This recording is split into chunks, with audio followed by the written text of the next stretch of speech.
हमारे गांव में इकट्ठा होकर देसी बीज लेकर आया। तो इसके लिए हमारे घर में खुशी है, हमारे गांव में पूरे में खुशी है कि अभी बार इसमें अच्छा बार फसल हुआ।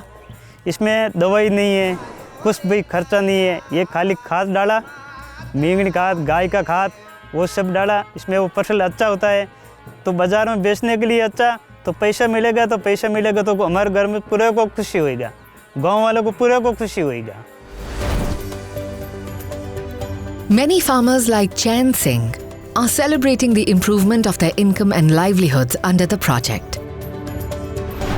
Mainstreaming agrobiodiversity conservation and utilization in the agricultural sector to ensure ecosystem services and reduce vulnerability. In the past, the farmers were growing a lot of traditional varieties and traditional crops, but after Green Revolution, government policy has changed and there was more focus of promoting the high-yielding varieties, and we were losing the traditional diversity from farmers' field. Initially, we thought about that conserving the diversity on farm in situ is very important aspect of the conservation of plant genetic resources. And when we planned this project here, this was the first project in India here. The differences in weather and climate, socio-economic conditions of rural and tribal farmers were considered to develop strategies for achieving the objective of mainstreaming the agrobiodiversity for resilient agriculture and sustainable production in 4 agro-eco regions of India. These regions included Western Himalayas, including Himachal Pradesh, Uttarakhand, and the cold arid tract of Ladakh. Western arid or semi-arid region of Rajasthan, Central Plateau region including the tribal areas of Madhya Pradesh, Chhattisgarh, and Bundelkhand region of Uttar Pradesh. Northeastern region of Eastern Himalayas of Assam. In these 4 agro-eco regions, 20 different crops selected from mainstreaming included rice, kidney bean, rice bean, finger millet, amaranth, buckwheat in the Western Himalayan region, pearl millet, moth bean, green gram, chickpea, horse gram, mustard, sesame, and cumin in the hot arid region, rice, maize, black gram, chickpea, pigeon pea, mustard, and sesame in Central Tribal region, rice, black gram, mustard, and sesame in the Northeastern region.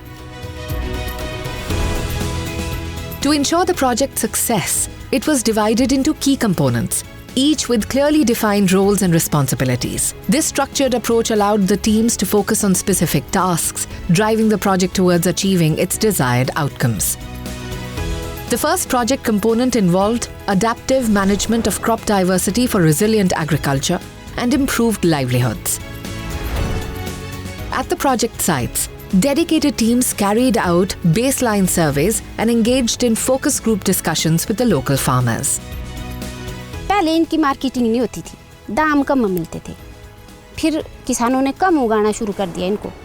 एक time ऐसा आया कि बिल्कुल भी नहीं रहे, इनके बीज ही नहीं रहे। In the course of these discussions, both male and female farmers highlighted the disappearance of numerous traditional crop varieties. This persistent issue was a cause for concern. We have finally identified 42 landraces which have potential to explore more. And after that focal group discussions, we have rigorous training and we have rigorous discussion among the farmers. To safeguard genetic diversity, new varieties of 20 different food crops were identified and made available to the farmers. The activities included participatory varietal selection for selecting better varieties of farmers' choice, and training was provided to both the identified champion farmers and the ground partners. Native germplasm was collected and repatriated from the National Gene Bank. The variety evaluation process also started with the crowdsourcing trials. In this project, we have tested more than 5,000 varieties of around 20 crops. So for testing large number of varieties, we used crowdsourcing approach. This approach includes trichome technology that empowers farmers to test various technologies and varieties in their own farm. Different kind of needs of farmers are fulfilled through this crowdsourcing approach. Employing this approach, over 5,000 native varieties across 20 different food crops were tested through a series of mother and baby trials.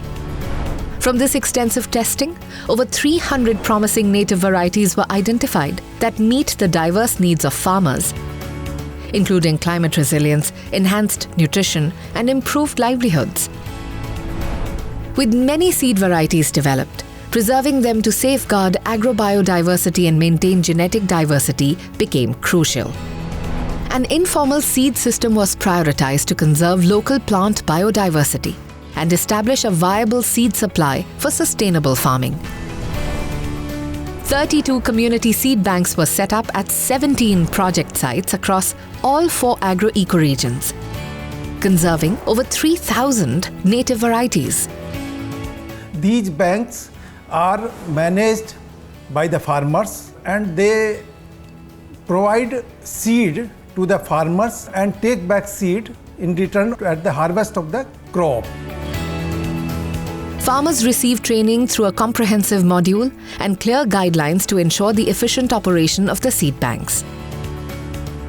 फ़ायदा ये कि किसान भारी मात्रा में ले जाते हैं, अनुशंसा करते हैं।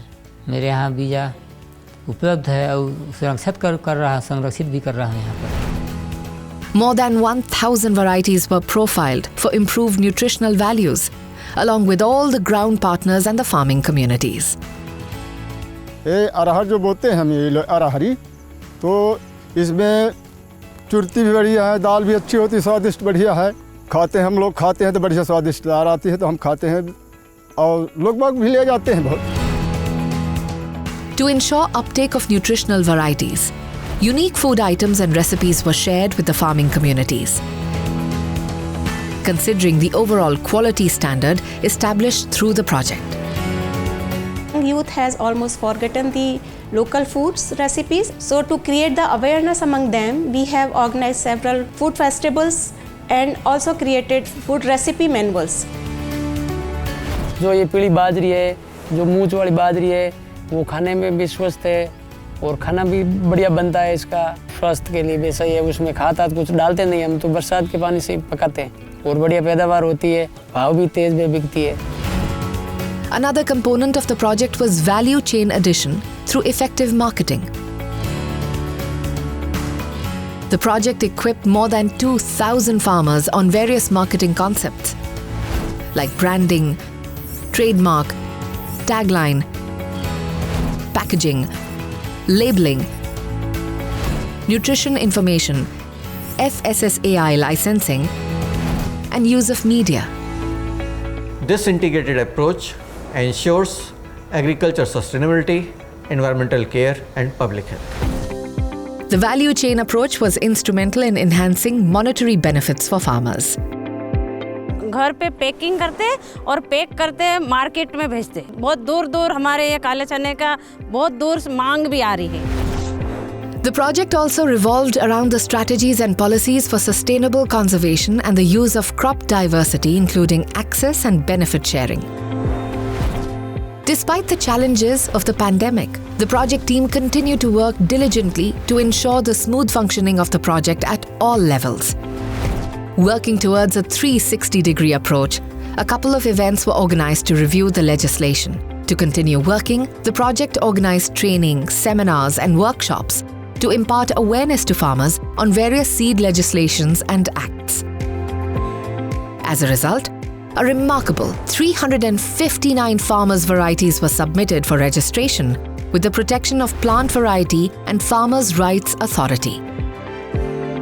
Most notably, the native rice varieties Nagri Dubraj and Jeera Phool of Chhattisgarh were honored with geographical indications, highlighting their unique regional significance.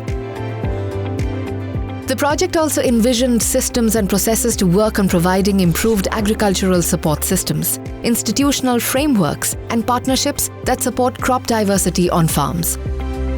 What really set this project apart was its robust framework that forged effective partnerships. And it was the seamless collaboration between ICR institutes, state agriculture universities, and NGOs that led to effective implementation and execution of this project. Through the concerted efforts of all stakeholders, the project garnered multiple awards and accolades, validating the project's remarkable impact. The project's remarkable success can be attributed to several critical factors. The fourth component involved project monitoring, evaluation, and knowledge management. Throughout the project lifecycle, meticulous oversight was ensured by the United Nations Environment Programme and a distinguished high-level steering committee. Additionally, a comprehensive mid-term review was conducted to assess performance, evaluate impact, uncover major findings, and formulate strategic recommendations for further enhancement. The project has also contributed few of the sustainable development goals here. For example, zero hunger, no poverty, sustainable production and consumption here, sustainable health issue also here, also the climate change impact here. So this project is really important and contributed significantly to some of these sustainable development goals in India also. The collaborative work with farming communities across India contributed to pathways for sustainable agricultural transformation in the country. Thematic questions that I think are important to think of what might be next for this project and partnership. So I definitely agree. This is not the end. This is the beginning of something, hopefully something new. Personally, I am very much satisfied with the progress that we have made in this project, because several projects we implemented, but this was the unique and wonderful progress that we made.